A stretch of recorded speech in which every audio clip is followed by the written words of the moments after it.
সারাটা দিন ছেলেটা নেচে নেচে বেরিয়েছে। রাস্তায় আলো জ্বলেছে অনেকক্ষণ, এখনও বাবা কেন এলো না? মা বলে গেল মাইনে নিয়ে সকাল সকাল ফিরবে, পুজোর যা কেনাকাটা এই বেলা সেরে ফেলতে হবে। বলে গেল সেই মানুষ এখনও এলো না। কড়ার গায়ে খুন্তিটা আজ একটু বেশি রকম নড়ছে। ফ্যান গালতে গিয়ে পাটা পুড়ে গেল। জানালার দিকে মুখ করে ছেলেটা বই নিয়ে বসলো মাদুরে। সামনে ইতিহাসের পাতা খোলা, ঘড়িতে টিক টিক শব্দ, কলে জল পড়ছে। ও বাড়ির পাঁচিলটা থেকে লাফিয়ে নামলো একটা গোফওয়ালা বেড়াল।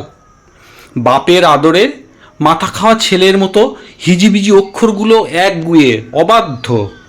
যতক্ষণ পুজোর জামা কেনা না হচ্ছে নড়বে না। এখনো বাবা কেন এলো না? মা রান্না কোন কালে শেষ, গা ধোয়াও সারা।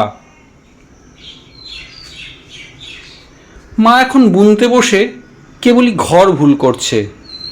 খুট করে একটা শব্দ, ছিটকিনি খোলার। কে? মা, আমি খোকা।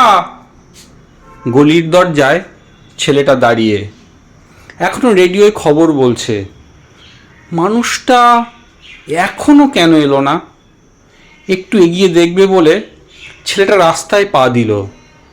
মোড়ে ভিড়, একটা কালো গাড়ি, আর খুব বাজি ফুটছে।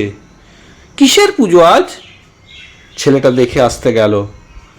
তারপর অনেক রাত্রিরে বারুদের গন্ধ ভরা রাস্তা দিয়ে অনেক অলিগলি ঘুরে মৃত্যুর পাশ কাটিয়ে বাবা এলো, ছেলে এলো না।